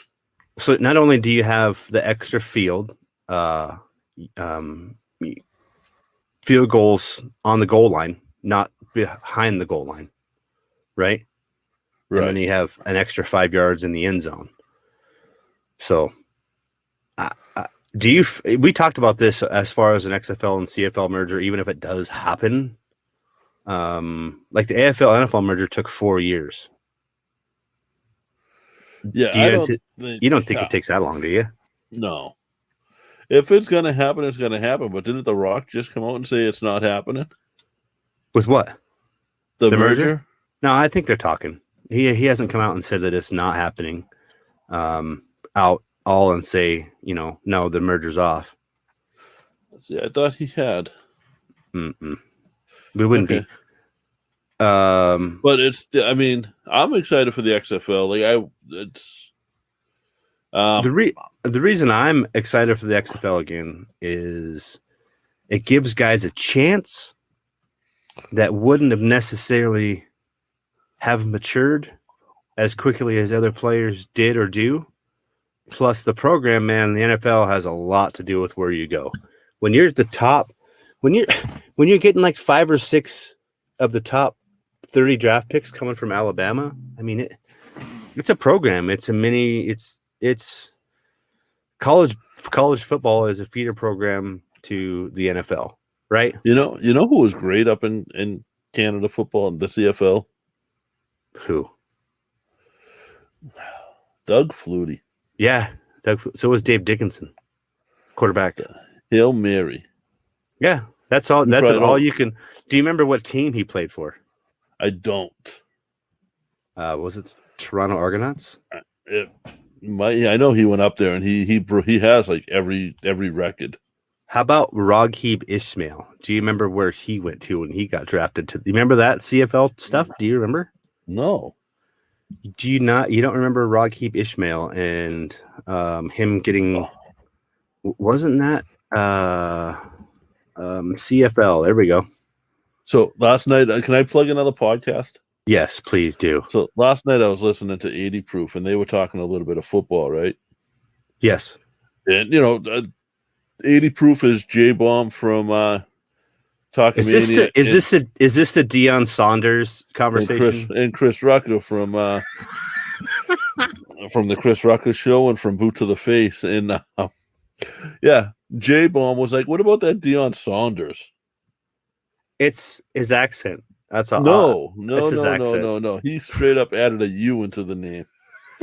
And because he said it right after when someone corrected him. He's like, "What's it say? Oh, it's Sanders." Yeah, I knew that. He played it off like he knew it. He did okay. Yeah, no, he had no idea. Yeah, it was funny. Whatever. Like football's not his thing. Baseball's not his thing. It's not. Laurie, hello, by the way. You guys are awesome. I love that you and Tina are here and Bobby D's checking in after his trek from Boston. Alpha 7 Aviators. In my old neck of the woods, probably hanging out in Southie, was he? I don't know, man. You're a Patriots fan. There's a lot of Patriots playing in the spring league this year. Former Patriots. Really? There's a lot of former Patriots playing everywhere, though. Yeah, because they're the best. At what? Cheating? No, they didn't cheat. Jesus Christ. I'm going to keep saying it. Blues versus Sea Lions tomorrow night, 9:30 Eastern. So the Sea Lions is where it's at. That's where you see Andrew Jamil and the boys probably light it up tomorrow. I don't know much about anybody else. He's just one of the kids. When this started up, I was like, yep. And that's because of a YouTube video I saw of him running the routes that he was running, the catches that he was catching, and what he was doing. He's basically he's the kid I'm watching. There's a couple defensive backs that I'm watching too. But the reason I'm watching him is he's Wes Welker, and that's why I bring it up. And I think a lot of this episode is going to be about those guys that are in the spring league that I really think can make an addition to when the injuries start to happen in the NFL. People bust my balls for when I became a football fan, a Patriots fan in particular, because of the time frame. It was the year I started watching was Brady's first year. Well, who gives a shit? You're from Boston. It doesn't matter. You're entitled. The reason I started watching had nothing to do with Tom Brady. I watched from game one. The reason I watched was because I saw a play that caught my mind. And Teddy Bruschi to this day is my favorite all-time NFL player. Have you followed by Brady? But you know who my number 3 is? Who? This one will blow your socks off. It'll blow your fucking mind. Ricky Williams. That's your number 3. That's your favorite Oh, yeah. football Patriot ever? No, Ricky Williams wasn't even a Patriot. He played down in Miami. Okay, well, that's why I was confused. That's why I wanted to clarify. I was like, when But I was figured Ricky that would Williams? blow your mind because it wasn't a Patriot. Yeah. But I loved watching Ricky Williams run the ball because he didn't do all this fancy like footwork stuff. He damn put his helmet down and tried to run through you. Do you think he was the last best running back? No, I don't think he was the last of like the greats. Think about who we got to grow up watching. Like we got to watch Walter Payton And Barry Sanders. Junior Seau's a top 5 for me too, and from before he was on the Patriots when he played for Miami. Junior Seau. Junior's he was a guy. top 5 for me too. Yeah. But Ricky Williams, him and Teddy Bruschi actually collided helmet to helmet. Stuck. And it broke. They had to shred the helmets apart. Teddy Bruschi still has the Miami helmet torn in two. Because they were stuck, huh? Yeah. I guess that's why I asked that question, because the Steelers drafted who they drafted, and I think they did a good job. I read comparisons today where the running back and tight end that they took, kid from Alabama and the kid from Penn State, are a lot like Le'Veon Bell and Heath Miller. So I'm happy with where the Steelers are at. I try not to curse because I'm trying to be better about all this, but I don't like Roethlisberger at quarterback, and I don't like the coach. I don't like what he has brought to the team as a culture with wide receivers and defensive backs particularly. And I tolerate that because they win, just like every other Steelers fan does. Wait till we start losing and this shit happens. Like that Steelers Nation is going to blow their shit. I like the Patriots where they're at this year. The draft picks for the Patriots, they don't matter too much because honestly, Belichick doesn't draft good. He never has. No, he doesn't. But he picks up. He makes talent out of what he has. If you look up how he drafted Brady, at 199, he got a call from another coach. I think it was Parcells. I think Bill Parcells called him up and said, "Draft this kid." Because Brady was sight unseen, but Parcells had seen him in practice, I believe, for the college. Because Brady never took a snap at college, and that's how he got drafted at 199. So right now on the screen, JP, I've got the spring league. Like I have this chat up, and there's people commenting as the game goes along right now. Oh, okay. This is how intense and these are guys that are in with the league. They're in with these players. They're updates. So this is fun for us. These are the football nerds of pro wrestling. That's basically what I compare it to. It's like they're breaking news on the spring league and kids that are getting that second chance. Elvis says, "Boo Steelers!" Like this. Can we? Elvis, I think he's a Ravens fan. He's probably that doesn't make sense. I'm with you, Elvis. I actually like this. The thing is, I like football. I love football. I love the game of football. I have a favorite team. It's the New England Patriots. I will watch all football, but I don't have a second favorite team. I won't watch all football. You won't sit down on a Sunday and watch every game. I will have football on per se. But I won't. Elvis, that explains it. He's a Raiders and a Packers fan, of course. 2 teams. You can't have 2 teams. Actually, you can, Elvis. You can do whatever you want. I'm just giving you a hard time. Raiders are. Bo Jackson was always great for me, and yes, the Packers.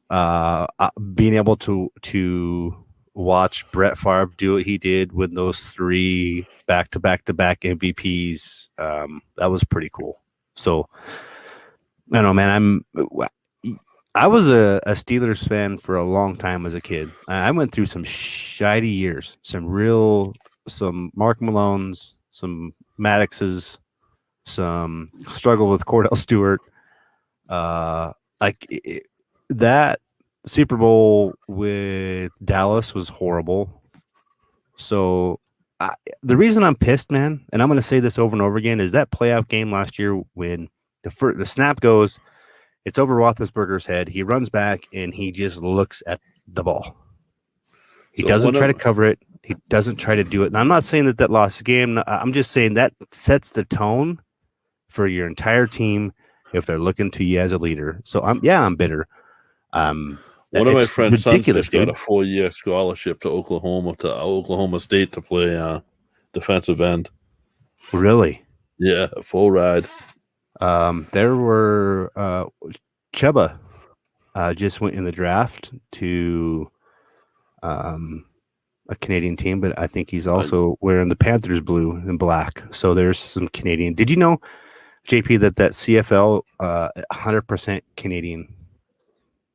Yes. So yeah, the CFL draft. So that's different than the global draft. yes, so CFL is 100% Canadian, and global is just basically anybody outside of that, and not on an NFL board. That's right. But they still get drafted. There's a kid out of Delaware that they call Captain Canada. That is a linebacker that's going to be on the show here soon. He's playing his grad years at the University of Delaware, I think, this year. Block special teams kick right there. That's awesome. I will talk to. I'll talk to Takeem, the kid who signed from Oklahoma State. I don't want to get him in any trouble yet, though, because he is just starting. Oh yeah, we don't. He'll be on as a freshman in September. Well, the thing is, but this is a kid who he was screwing up. He was getting in trouble, not serious stuff, but little bits here and there. And one of the coaches grabbed him and said, "Hey, if you take this serious, let's see where it goes." And that's all he does in football now. It literally changed his life. I'd say from the outside looking in. And that's, if you want to know who it is, it's Takeem Thomas. If you want to keep an eye on him, defensive end going into Oklahoma State. So I know JR's going to be loving him. Exactly right. I can't. I'm not an Oklahoma fan. I'm a Nebraska fan, so that's just how it works for me. I don't do college football. I used to, but I did tell I'm going to tell him when he's playing for the Patriots, I expect tickets.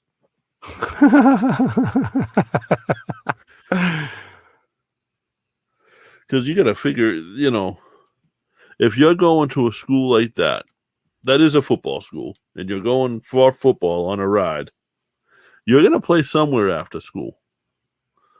Then now, the NFL is not the only option. So he could try out in the global draft for the for the CFL. The XFL is going to be there at that point. And there's going to be money to be made. I don't know if you can see the picture that I have right there, JP, but that picture right there, somebody posted is The Rock walking during a workout. See his belt? What's it? Oh, the XFL? Yeah. So working on his birthday with the XFL belt. It's pretty cool. Listen, I mean, you forget, he played for the Hurricanes, so. He did, and he was up with, if you watch anything on The Rock, he tried to go up to the CFL, but he just knew that he didn't want to do it.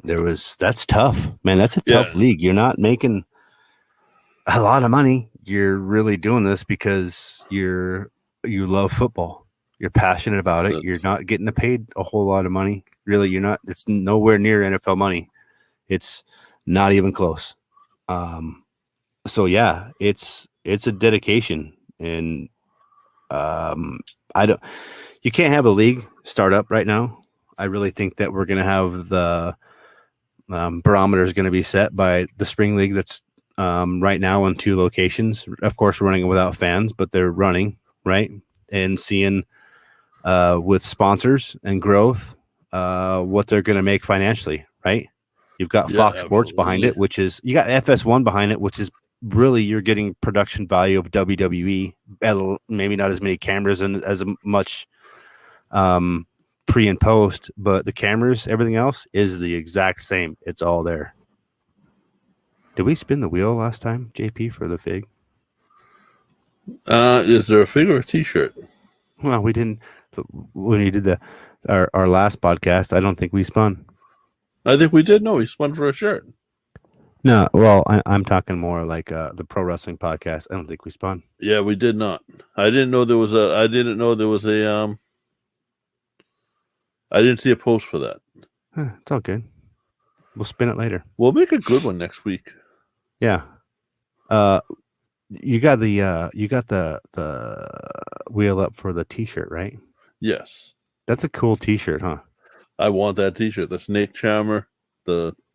Yeah, just so you know, so the whole like the figure stuff that we do in the spins, this is totally separate from that. So if we win this, I'm keeping this. I'm keeping the shirt. Like I'll buy this shirt and I'll wear it for me, and I'll say, "Yep, I won this on my own podcast." And our names are on there. I don't care. This is equal. With an action figure, it's different. Like I'll donate it or give it whatever. But when we're talking about, a beer snake charmer from, Winnipeg Blue Bombers, I'm gonna wear that thing. I may do the same thing. If I win, I may just buy one and order for myself as well. I may do that regardless. I'm just not a ton of people compared to how many people we would usually get for but it's free not fig, whatever. But it doesn't matter. It's where we. Yeah. It's fun. It's fun to be able to do this, and we appreciate you guys that do the retweets every day. The Nick Haddocks, the Bobby D's, that do the retweets. Sounds like a little Molly Hatchet you got going on there. There's some Ryan Mallett for the Generals, JP. Yeah? Yeah. Ryan Mallett playing. He's a good QB, man. Who do we got? Who is it? I can't see it. I'm not paying attention. Is it me? Bobby D. Yes. That'll be easy. Lori, you get a T-shirt on the way. Laurie, message one of us with your address. I know I have it somewhere, but address and T-shirt size, please. Yeah, I might even make it optional because there's a pretty cool fat hat for about the same. So maybe we'll give him a choice. You can take the T-shirt or the hat, whichever he's more comfortable with. The hat's pretty cool. It's flat bill. I don't know if he would wear a flat bill hat. Sure he would. He'd support that. Probably not. Bobby D's an old school guy. You're the flat bill hat. You bend your fucking brim up. That's strange. No, it's not strange. That's strange. That's Montana. Yeah, it's so I can see. That's like you know what that is? That's really a punk rock thing, I feel. It is. It's a punk thing, plus it's always a keep the sun out of my eyes thing. That's what these are for. Look, dude, this Spring League stuff is pretty tight. That's what these are for. Watch the bag and everything. See, that's what those are for. I already want these are to keep the sun out of your eyes. See that? You see the bag? Oh, it's a Patriots ball sack bag. You get the Oakleys. There you go. I got the Ray-Bans over there. Those will keep the sun out of your eyes. Do you know that Project Reality is also going at the same time? We're watching the Spring League. Our football season's just fun, man. I'm really looking forward to it. You know what I wanted? Maybe we should should do something different. What? Maybe we reach out to Brian and we get Pillman Jr. on the XFL podcast where his father played football for the Bengals. Yeah, his dad was pretty ruthless as far as a football player too. I came across this morning tonight's that'll be on in about a half hour, Dark Side of the Ring, and it's the Brian Pillman one on YouTube this morning, and I watched that and it was phenomenal. So I'm like all Pillman'd out, like Pillman was the GOAT to me. Well, if he wouldn't have had the wrestling. chance like these kids do in a separate football league, like he would have had in ECW or WCW, he wouldn't have got the shots he got at all, comparatively. So when these he made his own shots, he really did. He didn't wait for any opportunity. He took every opportunity. How do you feel about quarterbacks in general, man? How do you, as far as what is your ideal quarterback? If you were going to build one, if you were in today's game, are you going to have your guy that you guys drafted in New England, a pocket passer, or are you going to have? It all depends on the line. Like the Patriots have always had a line that was built for a pocket passer. We don't have a line that's built for a runner like Cam.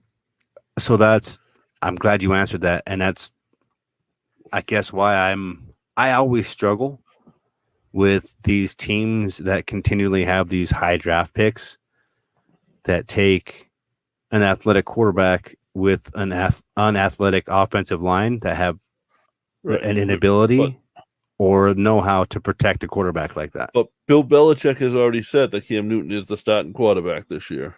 Well, as he should be. He should be. There's Cam Newton's an amazing quarterback. Not on that team, though. He's good. And they're going to get to the playoffs. Same thing with Cordell Stewart and Tommy Maddox.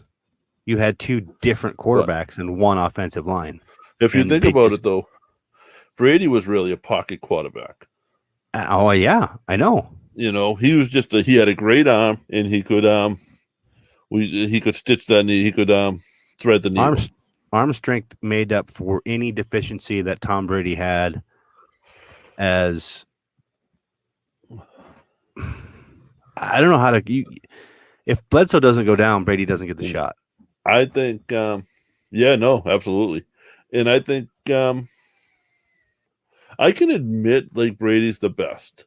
Still, I just don't want to see him. The reason I don't want to see Brady win is because I want to see the Patriots win. I just want to see a good game. I'll joke and say F Brady now, but it's not F Brady. Like I'd be happy for the guy if he won another. Like if the Patriots decided to not have a football team anymore, I'd be sad, but I'd watch Brady. I don't care if Elvis is like. I don't care if people think that Brady is a crybaby. I don't care if they think he's a cheater. I don't think everybody cheats. If you ain't cheating, you ain't trying. That's just the way that it goes. But they think that because he's the best. Yeah, you have to take the dig at him. You have to find one way to discredit his success, and that's what everybody. He is the best quarterback that I have ever watched manage and take control of a game. And I can say this as a Steelers fan because he did it constantly and consistently. I could probably name more games that we got our ass kicked than one because that was a reality of it. And the games that mattered are the games that the Patriots won and the Steelers lost. And that will always be the way that I remember that matchup until the day that both Brady and Roethlisberger go away and the quarterbacks come in, because that's gone. It's just not going to happen again. It was pretty fun while it lasted, but Brady's the best. I watched Aikman play. You name a quarterback, we probably watched him play at some point in time. If it's from the 80s on, if it's pre-80s, it doesn't matter because McMahon, remember McMahon with the headband? Oh my God. He wasn't the quarterback though. And I'm not trying to discredit the game before the age now, but there's no way that the athletes back then can compete with the athletes that there are now. Size, strength, agility, speed. And knowledge. Like Brady's so here's the thing, is like Brady. People say Brady made Belichick. That's not true. Brady and Belichick made each other. Brady just advanced more than Belichick did, and Brady now is the better mind than Belichick is. Holy shit, did I just say that sentence? How much, and I don't know how much, I don't know if you know the answer to this question, is it's just me posing it. Man, that was a nice punt. How much offensive coordination or head coaching or quarterback coaching play calling did or would Tom Brady ever need during a game that he couldn't manage on his own?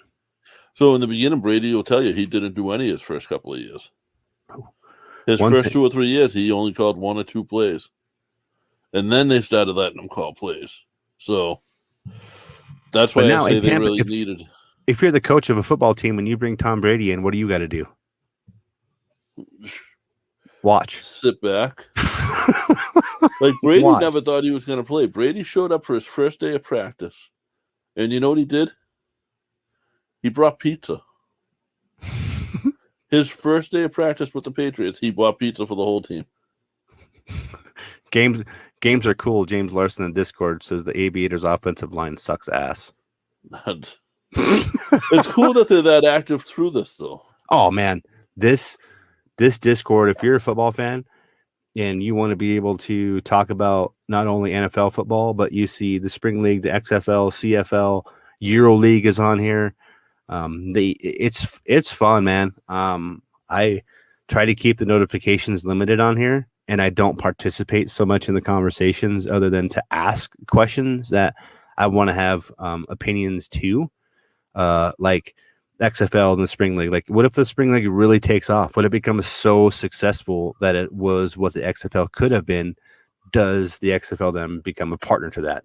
Questions like that I want to see these guys that are, kids in college, more than likely. They're doing their finals, they're doing their exams, but they're invested in this because they have buddies that are probably players. So they're riding along and, promoting them and doing their stories, or they're journalist majors. And this is something that they use as an outlet to, write their stories and do what they need to do. But they're active, and it's opinions, and it's just names that I wouldn't otherwise see, that I want to be able to root for and cheer. Like, I'm a homer guy now, man. I'm going to pick a homer. I'm going to pick my favorite guy. Just, like you said, Ricky Williams. If I was to, and he was off the Patriots team, if I was going to pick a guy that I grew up like really wanting to be like, or a fan of, it was Steve Largent when I was a kid. Like, look at this comment from Elvis. Roger, who Willie? Roy Rogers is the GOAT. Aaron Rodgers is not the GOAT. I'm sorry, man. Aaron Rodgers is an amazing quarterback, but how you conduct yourself has a lot of weight when it comes to thing. I don't know who he means, because Aaron Rodgers, always has a D in him. Busting Elvis's balls. Aviators and Alphas. It's the third quarter, buddy, and it's a high scoring affair. It's 7 for the Alphas and 3 for the Aviators. So we've got we've got some pretty good defense or some miserable offense. I'm going to go with the latter. These guys just got together like a week and a half ago, 2 weeks ago. They slammed these teams together. And they're on Fox Sports Net. And they're on Fox Sports 1 right now. It's amazing to me, man, if some guys did the drive that they have and the willingness to get stuff out there. And how much more money, and this is just me again, you're not going to know the answer, but it's me asking the question, is MLB, NBA, NHL, how much more per player does the NFL player make? I know there's more of them, but even if you were to take like the top 5, even if you took like the 5 starting lineup in a basketball team, and you took the top 5, like if you took the 3 wide receivers, quarterback and running back, like the salary difference in that, I wonder what that is. Yeah, the top 5 in football make a shitload of money, but other than that, like, football's one of the lowest paid sports, professional sports. And that's, but I think the top 5 right now are really making that, like the Pat Mahomes with the $500 million contract he's got for 27 years. They're really now just starting to make money. Haskins in the Discord says Aviators suck. Probably going to switch teams. Let's see how the second game tonight goes. That's awesome. That's how you pick a football team. This team sucks. Let's see how the next one is. I'm a Sea Lions fan. I'm just saying it right now, JP. I'm going to be a Spring League Sea Lions fan. Where are they from? The Spring League. There's 4 teams in Indianapolis, and there's 4 teams in Houston. Okay, so it's just like a it's a minor league baseball farm system. Yes. Yeah, it's what we've talked about last week. We talked about an AAA, AAA, like a farm system. So you really, these are guys that don't have any contracts anywhere. You're talking indoor arena. Some guys that have been floating around. Some NFL guys. NFL Europe.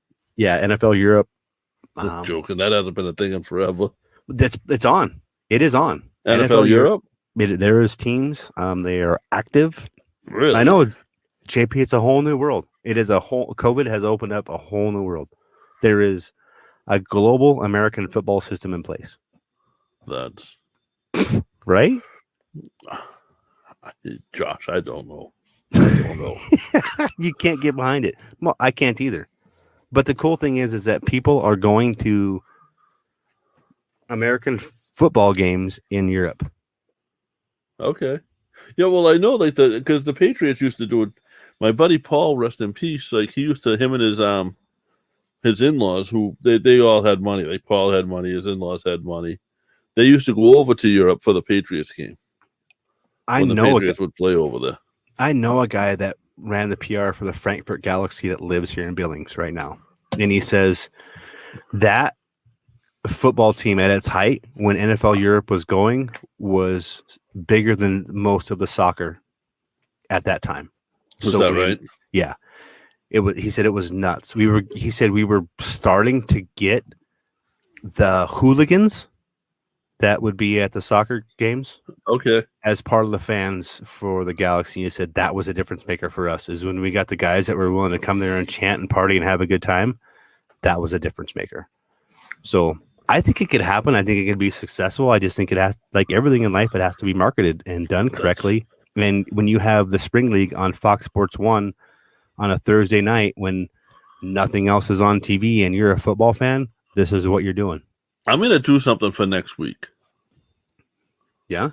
For the XFL Extreme podcast. I'm going to research, and what I'll probably wind up doing is just looking at the top stats in the XFL and the CFL. I'm going to pick my top 3 picks for who my 3 favorite players are going to be. And I'm also going to try to pick my team. Okay. So you're stat-based? Are you a stat-based team?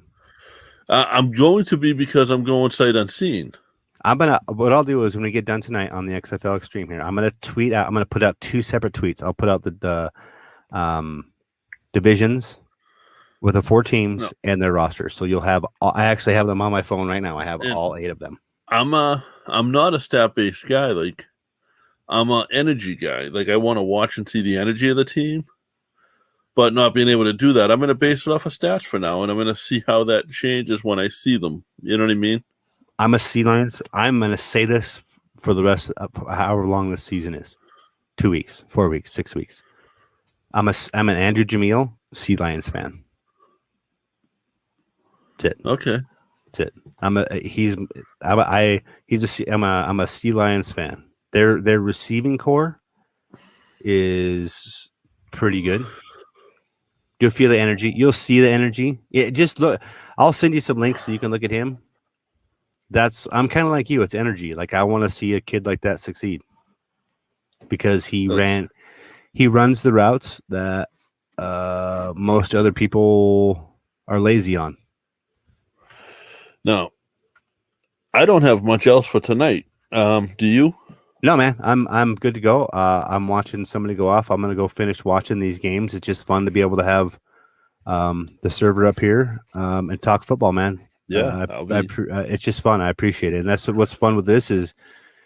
It is what it is. It's another fun podcast. We're doing what we do. Right, and that's all this is going to be, is just sort of an extension of the Irish Whip, but it's its own entity at the same time. If you're listening live, you get to catch both. If you're downloading them, you can download the individuals. Yeah, do us a favor. Go check out the Spring League. Pick a favorite team and let us know who your team is and why. I'm going to send those tweets out and see if I can tag some people. But so why don't we do it for the Spring League? I'll do it for the Spring League. Yeah, let's do it for the Spring League. Let's do both Spring League and CFL. Let's see if we can actually. Ooh, there's a pick in the end zone. Let's see if we can pick some, not based on So like, wow, it'd be interesting to see, man. I'm excited. All right, guys, that's all we got for tonight. Thank you. I appreciate thanks, every one of you guys. Yeah, follow us at XFL Extreme, and we'll probably hear us next week. Yes, you will definitely hear us next week.